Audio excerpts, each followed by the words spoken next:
dimensionality of individual subjects within the composition. Now, in this following layer, I can use larger brushes because I'm mainly refining the values of individual objects, and if the situation calls for it, I'll occasionally add or complete finer details that couldn't be created in the first layer.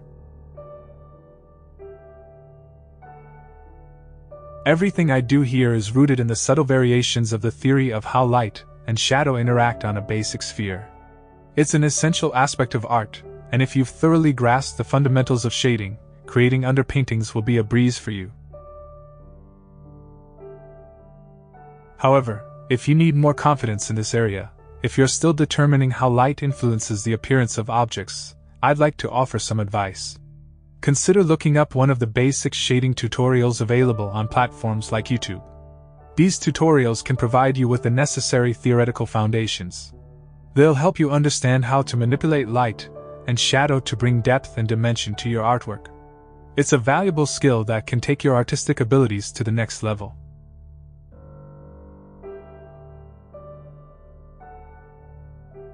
In my artistic process, I stick to a method that mirrors the initial umber layer. This method hinges on a delicate interplay between two crucial brushes, the application brush and the blending brush.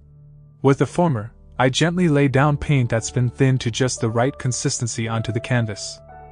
The latter, a dry brush, serves as my instrument to merge and meld the hues directly on the canvas itself.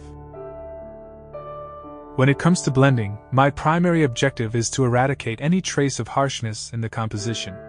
I meticulously work on smoothing out all the sharp edges and abrupt transitions between values. This attention to detail light and value after the first umber layer.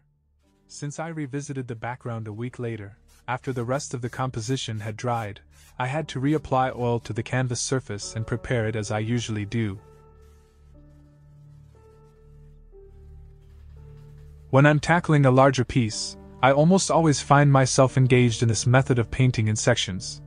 The downside of this approach can be its time-consuming nature, as I must patiently wait for at least a week before adding a new layer, ensuring that the previous umber layer has dried sufficiently.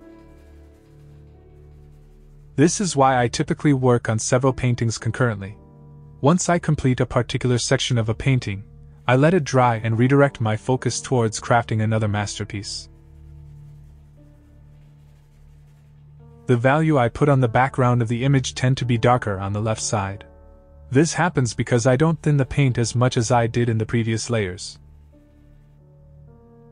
When it comes to depicting the background, I typically have to choose between two visions of what it should be.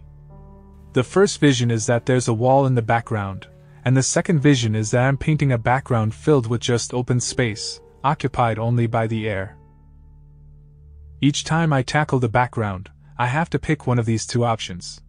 From the standpoint of the value I use and how I start, I always make sure to clarify whether the background will be darker than the things in the foreground or conversely lighter.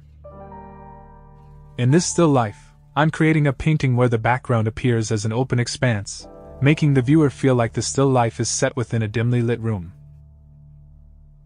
I'm concentrating the light on the objects on the table to define their shapes without drastically changing the background's brightness.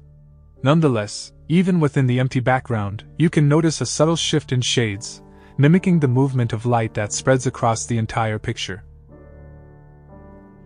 I opted for a dark background, and there's a pretty straightforward rationale behind it.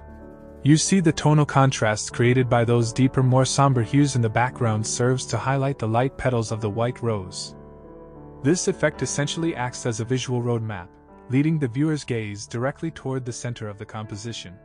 It's an interesting phenomenon that might go unnoticed, but each time you gaze upon a captivating matter at hand is replete with diminutive intricacies and graceful undulations, necessitating a shift to a smaller brush.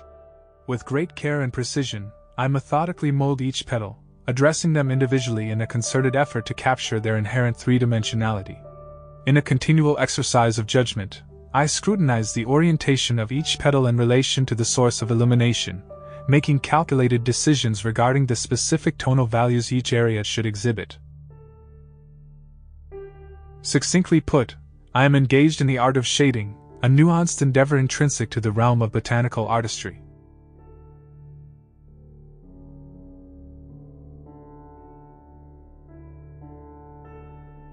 Towards the end, I'll add some shade to the lower part of the table, finishing up the second layer of artwork.